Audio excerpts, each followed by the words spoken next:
So if you click on this video, I want to congratulate you for taking the initiative into the SIE exam. I'm going to be breaking down this video into the following points, and I'm going to cue them in the timeline, so feel free to skip ahead. Let's get into it.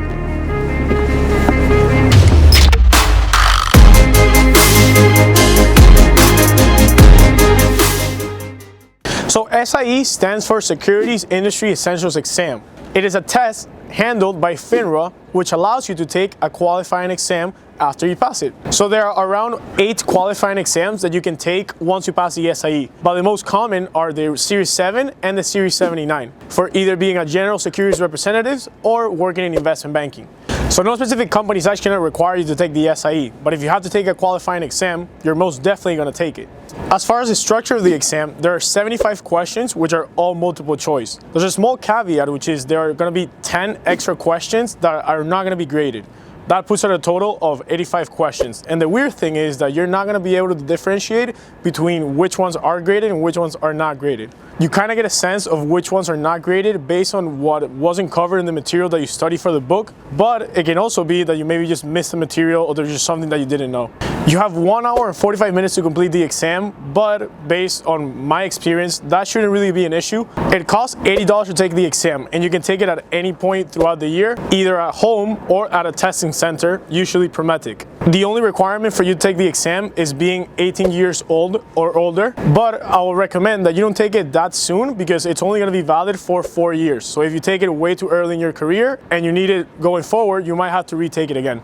And most importantly, the passing score is a 70%, which means that you can get around 23 questions wrong and still be good. If you pass your exam, you will not get your score back, so you won't really know what questions you got wrong or not. But according to the website, if you fail, you will get some feedback about the areas that you need to improve on. So as far as the tips for actually passing the exam, here's where your background comes into play.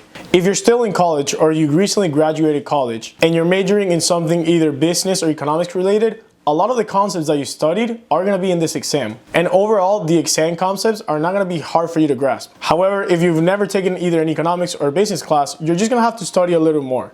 Regardless, there are a few options that you can use for studying the material online, ranging from courses that can be anything between $100 to $250, or just getting the book and studying at your own pace. That's exactly what I recommend, which is what I did. I got the Kaplan book, which you can get from Amazon at around $100, but I didn't even purchase it. I used one from a friend, and that was more than enough. Now, due to my background that I actually did study something economics,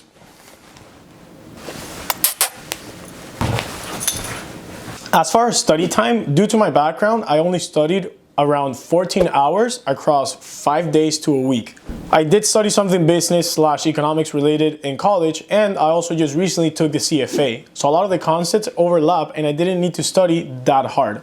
However, even if you've never seen this material before, I don't think you will be studying more than 40 to 45 hours. If you're able to get the discipline of studying around 2 hours a day over 3 weeks, you should be able to take this exam in around 3 weeks and a half. This is the exam breakdown, and even though I can't really differentiate between the questions of each topic, I'd say the hardest part of the exam are just remembering the regulations and the time specifics. That's where the majority of your time is going to go into. And as far as specific technique, what I'll recommend is get the book and read the full chapter. As you're reading the chapter, use your highlighter, which is not super useful, but it helps me. Make sure you do the end of the section review questions. And at the end of each chapter, do like a very brief outline of the things you don't know. Especially those things are related to like dates or regulations, the ones that I mentioned, that are at the end of the day just going to be pure memorization when the exam comes. If you buy the Kaplan book from Amazon, that's not going to bring a practice exam. So what I did is you can go into the finra.org website, and that's going to have one practice exam that you can take and will give you feedback.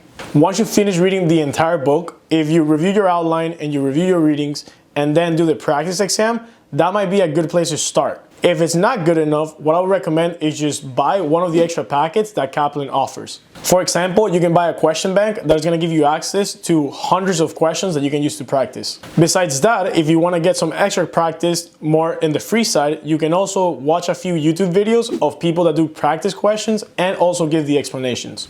After I took the practice exam, I got an 80%, so I just made sure that I reviewed the questions that I got wrong, and by that time I was feeling pretty confident. So the day of the exam, I just woke up a little earlier and I just reviewed the final concepts, around 20 to 30 minutes of final reviewing.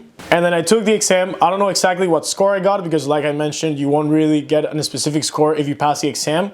But I passed it in the first try and it was great. So as long as you put in the hours, as long as you get the book and you study hard, you should be pretty good going into this exam.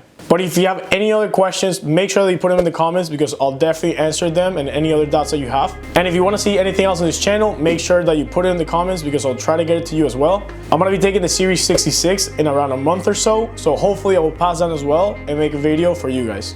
Thank you so much for watching and I'll see you next time.